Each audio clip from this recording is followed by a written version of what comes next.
എല്ലാ പ്രിയപ്പെട്ടവർക്കും ക്രിസ്തുയേശുവിൻ്റെ നിസ്തുല നാമത്തിൽ സ്നേഹവന്ദനം അറിയിക്കട്ടെ. പുതിയ ദിനത്തിൻ്റെ പ്രഭാതത്തിൽ നമുക്ക് ദൈവസന്നിധിയിൽ ധ്യാനത്തോടും പ്രാർത്ഥനയോടും കൂടെ ആയിരിക്കാം. യോശുവയുടെ പുസ്തകം 17-ാം അധ്യായം 14-ാം വാക്യം ഇന്നത്തെ ചിന്തയ്ക്കായി തിരഞ്ഞെടുത്തിരിക്കുന്നു. യോശുവയുടെ പുസ്തകം 17-14. അനന്തരം യോസേഫിൻ്റെ മക്കൾ യോശുവയോട്, യഹോവ ഇതുവരെ ഞങ്ങളെ അനുഗ്രഹിച്ചു, ഞങ്ങളൊരു വലിയ ജനമായി തീർന്നിരിക്കെ ഒരു നറുക്കും ഓഹരിയും മാത്രം നീ ഞങ്ങൾക്ക് തന്നത് എന്ത് എന്ന് ചോദിച്ചു. കർത്താവിൻ്റെ പരിശുദ്ധ നാമം വാഴ്ത്തപ്പെടുമാറാകട്ടെ. തൃപ്തിയില്ലാത്ത ജീവിതാനുഭവങ്ങൾ നമ്മൾ ധാരാളം കണ്ടിരിക്കാം. അനേക ജീവിതങ്ങളും തങ്ങളുടെ ക്രിസ്തീയ അനുഭവങ്ങളെപ്പറ്റി തൃപ്തി ഇല്ലാത്തവരാണ്. ഒരു വിധത്തിൽ ഈ അതൃപ്തി നല്ലത് തന്നെയാണ്. എന്നാൽ അതൃപ്തരായി കഴിയാൻ ദൈവം തൻ്റെ മക്കളെക്കുറിച്ച് ആഗ്രഹിക്കുന്നില്ല. അപ്പോസ്തലനായ പൗലോസ് കൊലോസ്യർക്ക് എഴുതിയ ലേഖനം 2-ാം അധ്യായത്തിൽ പറയുന്നു, ക്രിസ്തുയേശുവിലുള്ള സകല സമ്പൂർണതയെക്കുറിച്ചും പറഞ്ഞിട്ട് അവനിലല്ലോ സകല സമ്പൂർണതയും ദേഹരൂപമായി വസിക്കുന്നത്. എല്ലാ വാഴ്ചകൾക്കും അധികാരത്തിനും തലയായ അവനിൽ നാം പരിപൂർണരായിരിക്കുന്നു. വിശ്വാസത്താൽ വാഗ്ദത്ത നാട്ടിൽ പ്രവേശിച്ചിരിക്കുന്ന ദൈവജനം ദേശത്തിലുള്ള സകല അവകാശങ്ങളുടെയും അവകാശികളാണ്. എന്നാൽ ഈ അവകാശങ്ങൾ കൈവശപ്പെടുത്തുന്നത് ഓരോ വിശ്വാസിയുടെയും ഉത്തരവാദിത്തമാണ്. നമ്മുടെ പൂർവ്വ പിതാക്കന്മാർ അനുഭവിച്ച ആത്മീയ സന്തോഷങ്ങളും അനുഭവങ്ങളും ഓർക്കുമ്പോൾ നമ്മുടെ പരിമിതമായ അനുഭവങ്ങൾ നമ്മെ അതൃപ്തിയുള്ളവരാക്കി തീർക്കേണ്ടതാണ്. പഴയ നിയമകാലത്ത് തങ്ങളുടെ അവകാശങ്ങളെപ്പറ്റി അതൃപ്തരായ ഒരു ഗോത്രത്തെപ്പറ്റിയാണ് ഇന്ന് നമ്മൾ വായിച്ചത്. മിസ്രയീം വിട്ട് മരുഭൂമിയിൽ കൂടി സഞ്ചരിച്ച് ഇസ്രായേൽ ജനം വാഗ്ദത്ത നാട്ടിൽ പ്രവേശിച്ചു. അടിമത്തത്തിൽ നിന്നുള്ള വിടുവിക്കപ്പെട്ട ജനം പാലും തേനും ഒഴുകുന്നതും ഫലസമൃദ്ധിയുള്ളതുമായൊരു ദേശത്ത് വന്നു ചേർന്നു. അവരുടെ നായകനായ യോശുവ എല്ലാ ഗോത്രങ്ങൾക്കും അവകാശങ്ങൾ പങ്കിട്ടു കൊടുത്തു. എന്നാൽ യോസേഫിൻ്റെ മക്കൾ യോശുവയോട് ചോദിച്ച ചോദ്യമാണ് നമ്മളിവിടെ വായിച്ചത്. തങ്ങളുടെ അവകാശത്തെപ്പറ്റി തൃപ്തിയില്ലാത്ത ഒരു കൂട്ടം ജനമായി അവർ മാറി. ഒന്ന്, അവർ മിസ്രയീമിൻ്റെ അടിമത്തത്തിൽ നിന്ന് വിടുവിക്കപ്പെട്ടവരായിരുന്നു. പാപത്തിൻ്റെ അടിമത്തത്തിൽ നിന്ന് വിടുതൽ പ്രാപിച്ചവരും സ്വർഗീയ മന്ന ആസ്വദിച്ചവരും അത്രേ ഈ ജനം. വിശ്വാസികൾ ഈ അവസ്ഥയിൽ എത്തിയിട്ടുണ്ടെന്നുള്ളതിന് യാതൊരു സംശയവുമില്ല. യോസേഫിൻ്റെ സന്തതികളെ പോലെ വീണ്ടെടുപ്പ് പ്രാപിച്ചവരായിരിക്കാം എല്ലാവരും. രണ്ടാമത്തെ, യോസേഫിൻ്റെ ഗോത്രം തങ്ങളുടെ അവകാശങ്ങളെപ്പറ്റി ഒട്ടും അല്ലാത്തവരായി തീർന്നു. അവർ ഒരു അളവ് വരെ തങ്ങളുടെ അവകാശങ്ങൾ അനുഭവിക്കുന്നവരായിരുന്നു. വാഗ്ദത്ത നാട്ടിൽ പ്രവേശിക്കുകയും ചില പ്രത്യേക അവകാശങ്ങൾ പ്രാപിക്കുകയും ചെയ്തവരാണ്. വിശ്വാസികളായ നമ്മുടെ അവസ്ഥയും ഇതിനോട് തുല്യമാണ്. ഒരു അതിർത്തി വരെയുള്ള സന്തോഷവും ആത്മീയ അനുഗ്രഹങ്ങളുമുണ്ട്. എന്നാൽ ഈ അവസ്ഥയിൽ തൃപ്തരായി ജീവിച്ചു പോരുന്നതാണ് ഏറ്റവും നിർഭാഗ്യകരമായ അവസ്ഥ.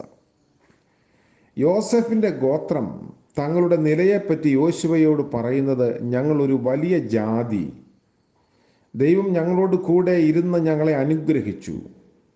എന്നാൽ ഈ അനുഗ്രഹത്തിനും വലിപ്പത്തിനും തക്കതായ അവകാശങ്ങൾ ഞങ്ങൾക്കില്ല എന്നതായിരുന്നു. ഇതായിരുന്നു അവരുടെ അതൃപ്തിയുടെ കാരണം. ലഭിച്ചതിനെ പറ്റിയുള്ള അതൃപ്തിയാണ്. ഇനിയും പ്രാപിക്കാമോ എന്ന് വെച്ച് ഒരു വിശ്വാസിയെ ഓടാൻ പ്രേരിപ്പിക്കുന്നതും ഇതാണ്. പ്രാപിച്ചു എന്ന് ഞാൻ നിരൂപിക്കുന്നില്ല, പ്രാപിക്കാമോ എന്ന് വെച്ച് ഓടുന്നതേ ഉള്ളൂ എന്നാണ് പൗലോസ് പറഞ്ഞത്. എന്നാൽ യോശുവയോട് യോസഫിൻ്റെ മക്കൾ പറയുന്നു, നീ ഞങ്ങൾക്ക് വിഭാഗിച്ച് തന്ന സ്ഥലം ഞങ്ങൾക്ക് മതിയാകുന്നില്ല. നമ്മുടെ അവകാശങ്ങൾ ചോദിച്ച് വാങ്ങിക്കുന്നതിനുള്ള ഉത്തരവാദിത്വം നമുക്കാണ്. മൂന്നാമത് യോശുവ അവരോട് പറഞ്ഞ മറുപടി, നിങ്ങൾ വലിയൊരു ജാതിയെങ്കിൽ എഫ്രയീം പർവ്വതം നിങ്ങൾക്ക് പോരാത്തതുകൊണ്ട് കാട്ടുപ്രദേശത്ത് പെരിസ്യരുടെയും മല്ലന്മാരുടെയും ദേശത്ത് കാടുവെട്ടി സ്ഥലമെടുത്തുകൊള്ളുവിൻ. 17-15 വാക്യത്തിലാണ്. പർവ്വതപ്രദേശങ്ങൾ അവകാശമാക്കേണ്ടത് അവരുടെ ചുമതലയാണ്. എഫേസ്യ ലേഖനത്തിൽ ക്രിസ്തുവേശുവിൽ അവനോടുകൂടെ ഉയർത്തെഴുന്നേൽപ്പിച്ച് സ്വർഗത്തിൽ ഇരുത്തിയിരിക്കുന്നു എന്ന അപ്പോസ്തലൻ സഭയെ ഓർമ്മിപ്പിച്ചത് ഈ അതുല്യമായ അനുഭവത്തെക്കുറിച്ചാണ്. പർവ്വതങ്ങൾ മാത്രമല്ല, താഴ്വരകളും അവരുടെ അവകാശമാണ്. യോശുവ അവരോട് പറഞ്ഞു, താഴ്വരകളെ അവകാശമാക്കുവാൻ വിശ്വാസികൾക്ക് വ്യഗ്രത വളരെ കുറവാണ്. നിരാശയും ഹൃദയവേദനയും സങ്കടവും നിറഞ്ഞ താഴ്വരകൾ ആരും ആഗ്രഹിക്കുകയില്ല. താഴ്വരകൾ എന്ന് പറയുമ്പോൾ യോശുവ ഒരുപക്ഷെ അവരുടെ പിതാവായ യോസേഫിൻ്റെ അനുഭവത്തെയും അവൻ പ്രാപിച്ച അവകാശങ്ങളെയും ചൂണ്ടിക്കാണിക്കുകയായിരുന്നിരിക്കാം. പൊട്ടക്കിണറ്റിൽ കിടന്നപ്പോൾ, അന്യായമായ കുറ്റം ആരോപിക്കപ്പെട്ട് ജയിലിൽ കഴിയുമ്പോൾ താഴ്വരകളെ അവകാശമാക്കുകയാണെന്നും ദൈവത്താൽ അവൻ മല്ലന്മാരെയും ഇരുമ്പ് രഥങ്ങളെയും കീഴ്പ്പെടുത്തുകയായിരുന്നു എന്നും പിൻതലമുറക്കാരെ യോശുവ ഓർമ്മിപ്പിക്കുകയാണ്. പൂർവ്വപിതാക്കന്മാർ പർവ്വതങ്ങളെ മാത്രമല്ല താഴ്വരകളെയും അവകാശമാക്കി. എന്നാൽ യോശുവ അവകാശങ്ങൾ കൈവശമാക്കാനുള്ള സാധ്യതകൾ അവരുടെ മുൻപിൽ നിരത്തി കാണിച്ചപ്പോൾ അവരുടെ ശ്രദ്ധ ശത്രുവിൻ്റെ ശക്തിയുടെ മേൽ ആയി. അവരുടെ കണ്ണുകൾ മല്ലന്മാരുടെ മേലും ഇരുമ്പു രഥങ്ങളിന്മേലും പതിച്ചു. എന്നാൽ യോശുവ അവരോട് അവരുടെ ശക്തിയെക്കുറിച്ചും പറയുന്നു. നിങ്ങൾ വലിയൊരു ജനം മാത്രമല്ല, നിങ്ങളിൽ ഒരു വലിയ ശക്തിയുമുണ്ട്. ഇതാണ് യോശുവ അവരെ ഗ്രഹിപ്പിക്കാൻ ശ്രമിക്കുന്നത്. നമ്മൾ ഇന്ന് വരെയും അവകാശമാക്കിയിട്ടില്ലാത്ത അനേക വാഗ്ദത്തങ്ങൾ ഇനിയും നമുക്ക് ശേഷിക്കുന്നു. അവരോട് പറഞ്ഞ ഒരു വാഗ്ദത്തം, നിങ്ങളുടെ ഉള്ളങ്കാൽ ചവിട്ടുന്ന സ്ഥലമൊക്കെയും ഞാൻ മോശയോട് കൽപ്പിച്ചതുപോലെ നിങ്ങൾക്ക് തന്നിരിക്കുന്നു എന്നതാണ്. ആ അവകാശത്തിൻ്റെ അതിർത്തിയും ദൈവം പറഞ്ഞു കൊടുത്തു. എന്നാൽ അവർ ആ ദേശത്ത് നെടുകയും കുറുകയും നടന്നു ആ ദേശത്തെ അവകാശമാക്കേണ്ടതായിരുന്നു. അവർ 1/3 മാത്രമേ ഇപ്രകാരം ചെയ്തുള്ളൂ. അവർക്ക് അത്രയും മാത്രമേ ലഭ്യമാകുകയും ചെയ്തുള്ളൂ. ദൈവം നമുക്ക് വാഗ്ദത്തം തന്നിട്ടുണ്ട്. നാം അവൻ്റെ വാഗ്ദത്ത പ്രകാരം നീതി വസിക്കുന്ന പുതിയ ആകാശത്തിനും പുതിയ ഭൂമിക്കുമായിട്ട് കാത്തിരിക്കുന്നു. അനുസരണത്തോടും വിശ്വാസത്തോടും അവയെ അളന്ന് നാം സ്വന്തമാക്കേണ്ടതാണ്. നമ്മുടെ മുൻപിൽ വിസ്തീർണമായ ദേശമാണ് കിടക്കുന്നത്. നെടുകയും കുറുകയും നടന്ന് നമുക്കത് അവകാശമാക്കാം. നമ്മുടെ അവകാശങ്ങളിലേക്ക് പ്രവേശിക്കാം. നീ കാണുന്ന ദേശം ഞാൻ നിനക്ക് തന്നിരിക്കുന്നു എന്നുള്ള ദൈവശബ്ദം കേട്ടുകൊണ്ട് നമുക്ക് മുൻപോട്ട് പോകാം. കാൽ വെച്ച അത്ര നാം അവകാശപ്പെടുത്തേണ്ടതുണ്ട്. പുതിയ ദിനത്തിൻ്റെ പ്രഭാതത്തിൽ നമ്മളായിരിക്കുമ്പോൾ നമ്മുടെ അവകാശങ്ങളെക്കുറിച്ച് ബോധമുള്ളവരായിരിക്കാം.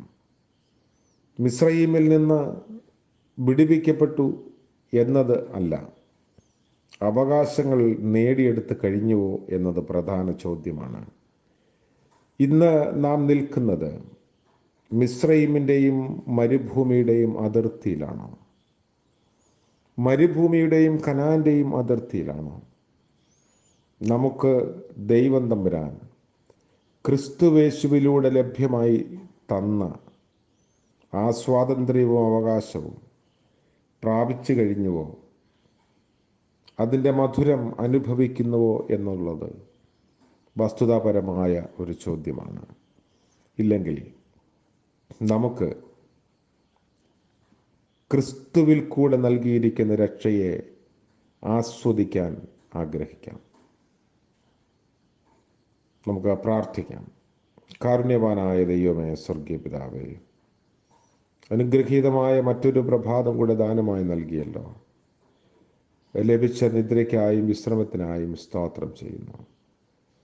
ജീവിതത്തിൽ ഞങ്ങൾ അതൃപ്തരായി തീരുകയും ഞങ്ങളുടെ അവകാശങ്ങൾ നേടിയെടുക്കാതെ ഉഴന്ന് നടക്കുകയും ചെയ്യുമ്പോൾ, യോസെഫിൻ്റെ മക്കൾ യോശുവയോട് കലഹിച്ചതുപോലെ ഞങ്ങളുടെ ഉള്ളിൽ കലഹങ്ങൾ ഉരുവിടുമ്പോൾ, കർത്താവേ, അവകാശങ്ങളെക്കുറിച്ച് ബോധ്യമുള്ളവരായി തീരുവാനുള്ള കൃപ നൽകണമേ. നെടുകയും കുറുകയും നടന്ന് നേടിയെടുക്കാനുള്ള സ്വാതന്ത്ര്യമുള്ളപ്പോൾ അലക്ഷ്യമാക്കി കളഞ്ഞ അവകാശങ്ങളെക്കുറിച്ചോർത്ത് ഞങ്ങൾ സങ്കടപ്പെടുന്നു. ഇന്നത്തെ പകൽക്കാല ജീവിതത്തിൽ ആ ഒരു ബോധ്യം ഞങ്ങളുടെ ഉള്ളിൽ നൽകിയിരിക്കുന്നതിനായി സ്തോത്രം. ഇന്നത്തെ ഞങ്ങളുടെ ആവശ്യങ്ങളിൽ അവിടുന്ന് കൂടെയിരുന്ന് വഴി നടത്തണമേ. പ്രാർത്ഥന കേൾക്കുന്ന ഒരു ദൈവമുണ്ടെന്ന് അനുഭവങ്ങളിലൂടെ അറിയുവാൻ ഞങ്ങളെ സഹായിക്കണമേ. വരാമായിരിക്കുന്ന ആപത്തിൽ നിന്നും അനർത്ഥങ്ങളും പിടിപ്പിച്ചുകൊള്ളണമേ.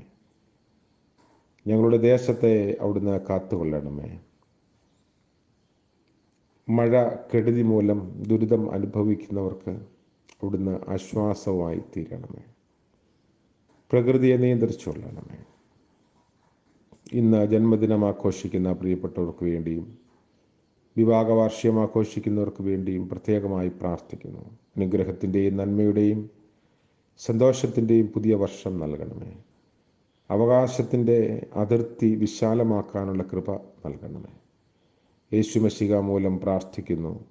കൃപയോടെ കേൾക്കുമാറാകണമേ. ആമേൻ. നമ്മുടെ കർത്താവ് യേശു മശിഹായുടെ കൃപയും കരുണയും കാവലും നാം എല്ലാവരോടും കൂടെ ഇന്നും എന്നേക്കും ഉണ്ടായിരിക്കുമാറാകട്ടെ. ആമേൻ.